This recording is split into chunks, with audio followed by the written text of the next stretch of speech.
Materi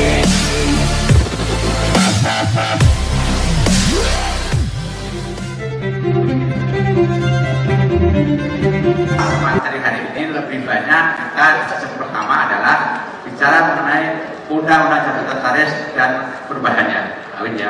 Itu yang harus fokus. Ya. Secara sederhana ada dua hal yang harus diperhatikan dalam undang-undang tersebut. Ya. Ada namanya majelis pengawas, ada namanya majelis kehormatan. Nah, itu nanti akan banyak disampaikan di samping hal yang lain.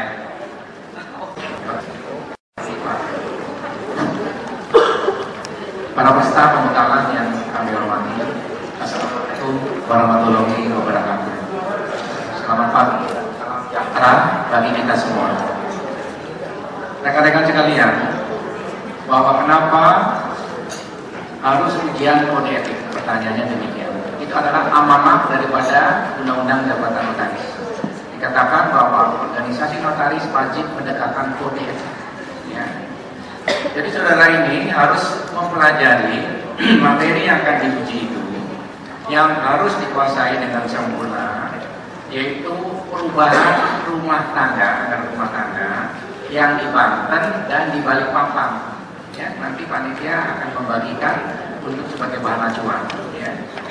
Karena di situ akan ditanyakan mengenai kode etik itu. Yang kedua, saudara harus menguasai Undang-Undang Jabatan Notaris, Undang-Undang 30 tahun 2004, Junto Undang-Undang 2 tahun 2014. Kemudian harus menguasai Anggaran Dasar Ikatan Notaris Indonesia. Kode etik ini dibagi menjadi dua bagian, tertulis dan tatap muka. Tujuannya tatap muka itu untuk membantu sekiranya ujian tertulis kurang begitu baik. Ya. Tapi jangan ada waktu tatap muka ditanya, coba jelaskan Renko itu apa? Jawab, itu majalah yang diterbitkan setiap bulan. Repot.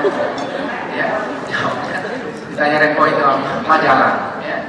Jadi bukan. Jadi Anda bisa menguasai. Materi yang akan saya bawakan ini adalah mengenai Undang-Undang Jabatan Notaris, Undang-Undang 30 tahun 2004, Junto Undang-Undang 2 tahun 2014. Jadi saudara itu tadi dikatakan pertanyaan yang akan diuji itu meliputi Undang-Undang Jabatan Notaris, ya. Dan nanti ada yang bagian menyampaikan mengenai Dewan Kehormatan.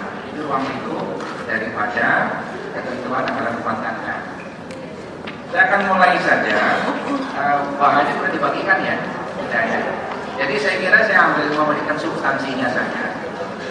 Jadi pasti pertanyaan-pertanyaan yang akan diajukan ini saudara harus bisa menjawab ya. Kalau ditanya apa itu maksudkan dengan notaris itu apa, otomatis harus bisa menjawab lah ya. Kemudian apa yang dimaksud dengan pejabat sementara notaris, harus bisa menjawab. Dalam makalah saya, Anda tinggal menghafalkan saja. Ya. Kemudian apa yang dimaksud dengan notaris pengganti? Ya, notaris pengganti ada di makalah. Ya. Saya tidak akan menjelaskan kata demi kata, saya katakan substansinya saja. Ya. Nah, kemudian syarat untuk diangkat dari notaris pengganti apa saja? Ya. Jadi seorang untuk bisa diangkat dari notaris pengganti harus mempunyai syarat, yaitu dia sudah bekerja di kantor notaris ya secara pada waktu, dia sarjana hukum, kemudian dia bertanggung jawab dalam menjalankan jabatannya. Nah, saudara sekalian, di dalam Undang-Undang Jabatan Notaris itu disyaratkan juga untuk bisa menjadi seorang notaris cuti itu ada syaratnya apa saja. Ya. Apakah seorang notaris setiap saat bisa cuti, baru praktek 1 bulan cuti, boleh nggak? Tidak bisa. Ya. Ada syarat-syaratnya. Seorang notaris yang sudah menjabat notaris tidak bisa baru praktek 1 bulan langsung cuti, tidak bisa. Di situ diuraikan ya, di dalam ketentuannya itu di pasal 25 ayat 2 sudah menjalankan jabatannya selama 2 tahun. Artinya yang bersangkutan itu sudah menjabat selama 2 tahun. Tapi ada pengecualiannya. Kalau sebelum 2 tahun yang bersangkutan karena kesehatan harus berobat, ya, dan harus istirahat, boleh cuti. Tapi dengan surat keterangan dokter. Tapi dalam keadaan normal harus 2 tahun dia sudah menjabat. Nah, yang berikutnya itu adalah setiap notaris mengambil cuti itu maksimal 5 tahun setiap kali mengambil cuti. Maksudnya seorang notaris menjadi anggota DPRD, DPR, ya, wali kota, jadi hakim tipikor ada. Teman bilang notaris jadi hakim tipikor ada. Berarti cutinya sekaligus 5 tahun. Gak bisa jadi anggota DPR atau DPRD, cutinya setahun dulu takut di-recall. Ya, takut dicabut nanti, ya setahun dulu gak boleh. Harus sekali terus 5 tahun. Ya. Dan selanjutnya itu harus ada sertifikat cuti. Ya, dan saudara nanti setelah menjadi notaris sudah resmi diangkat sebagai notaris, harus mengajukan surat mendapatkan sertifikat cuti. Kenapa pertanyaannya sertifikat cuti diperlukan? Karena dalam undang-undang setiap kita cuti wajib ditulis dalam sertifikat cuti, ya, jumlah cuti keseluruhan selama kita jadi notaris tidak boleh lebih 12 tahun. Seorang notaris jadi anggota DPR pertama kali diangkat 5 tahun. Kedua kalinya berapa? 5 tahun. 10 tahun kan?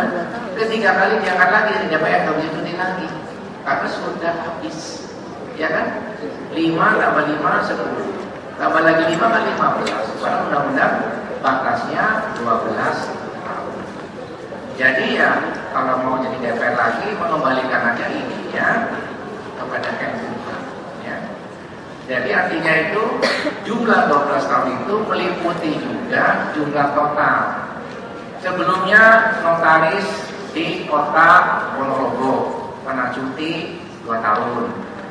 Pindah ke kota Banyuwangi 3 tahun. Ini jumlah terus udah 5 tahun. Kemudian pindah ke Surabaya. Nah, jumlah total selama jadi notaris itu tidak boleh lebih 12 tahun. Termasuk waktunya di notaris di kota yang kecil. Bukan berarti seperti argumenter yang start mobil baru nomor 1, enggak. Dijumlahin seluruhnya. Ya. Yang kedua, jabatan notaris itu harus teliti. Teliti ya. Artinya teliti apa? Membuat salinan akte tidak boleh salah. Beda dengan minuta. Betul kan? Minutanya bilang yang diperjanjikan itu adalah perjanjian mengenai pembangunan untuk lahan dibuat 1 blok, ya kan? Objek. Padahal 230 itu 2 hektar, yang 250 itu hanya 1000 meter. Kan timbul masalah nih. Di satu sisi yang benar 250 salah ketik 230. Karena kalau jadi salah ketik jadi masalah hukum. Ketidaktelitian bisa menimbulkan masalah. Ceritanya bagaimana saudara? Di satu pesta perkawinan yang begitu ramai, para hadirinnya hadir. Selesai perkawinan dikumpulkan ada 15 karung, isinya adalah envelope sebagai tanda kasih. Mereka ingin tahu berapa sih para tamu dalam memberikan tanda kasih. Waktu karung yang pertama dibuka uji petik, isinya uang Rp2.000 di envelope. Nah, saya berpikir ini sebagai formalitas. Tapi waktu kantong kelima uji petik lagi, Rp2.000 mulai deg-degan. Ternyata 15 kantong isinya Rp2.000 semuanya. Tanda bingung dia kan? Kenapa ya? Saudara jawabnya, ketidaktelitian. Di mana ketidaktelitiannya? Di pernikahan. Harusnya diketik mohon, ditulisnya mohon 2000. Ya, jadi nanti kalau Anda mau menikah jangan lupa kartu undangan dibaca lagi. Tapi salahnya lah. Ya kan nggak salah dong mohon 2000. Ya kita jadi teliti. Nah yang kedua saudara sekalian, disyaratkan lagi apa di dalam jabatan tadi itu? Bahwa pada saat saudara jabat sebagai pengganti, siapa yang tanggung jawab kalau ada kekeliruan dalam membuat hak? Pertanyaannya, siapa yang tanggung jawab jika kesalahan membuat akte? Apakah notaris yang digantikan, apakah sebagai notaris pengganti? Jawabnya adalah notaris pengganti. Kenapa notaris pengganti bertanggung jawab? Karena dia diambil sumpah, satu, ya. Kedua, mempunyai stempel, ya, dengan lambang Garuda sendiri. Dan dia berwenang membuat akte dalam jabatannya sebagai notaris pengganti. Ibarat seorang dokter ahli bedah, dia hendak cuti ke luar negeri, rekannya ahli bedah diminta menggantikan praktek sebagai ahli bedah, kan begitu. Nah, kalau yang menggantikan itu salah prosedur, menyebabkan pasiennya meninggal, yang tanggung jawab bukan dokter bedah yang diganti, yang menggantikan, yang melakukan pembedahan. Ingat ya. Nah, pertanyaannya, sampai di mana tanggung jawab notaris pengganti? Tanggung jawab notaris pengganti itu bisa dituntut ganti rugi jika membuat kesalahan, dan dituntut pidana apabila dalam membuat akte terkena peraturan yang bersifat tuntutan pidana. Apa yang dimaksud dengan tuntutan ganti rugi atau tuntutan perdata? Yaitu tuntutan yang dilakukan pada notaris pengganti jika membuat kesalahan dalam membuat akta yang menimbulkan kerugian. Dan kadaluarsa tuntutan ganti rugi ini gak main-main, saudara, 30 tahun. Di mana diatur pasal 1967 Kitab Undang-Undang Hukum Perdata. Pasal 1967 Kitab Undang-Undang Hukum Perdata mengatakan tuntutan ganti rugi itu kadaluarsanya 30 tahun, ya. Nah, artinya apa? Sebagai notaris pengganti, pada waktu nanti menjabat sebagai notaris bisa dituntut ganti rugi dalam membuat akte. Contohnya adalah satu akte pengikatan jual beli dengan pembayaran angsuran, ya. Seandainya harganya itu 1 miliar, kemudian dibeli dengan, di dalam akte pengikatan jual beli ada kelupaan dari notaris yang menyebutkan satu pasal yang paling utama tidak dimasukkan. Nah, pasal ini yang menyebabkan timbul masalah. Apa pasal yang tidak dimasukkan itu? Yaitu ketentuan apabila pembeli sudah melunasi harga jual beli, penjual memberi kuasa. Jadi harus sehat jasmani dan rohani. Dan lulus pendidikan notariat yang kita sudah ketahui adalah pendidikan yang diselenggarakan oleh universitas baik negeri maupun swasta. Dan selanjutnya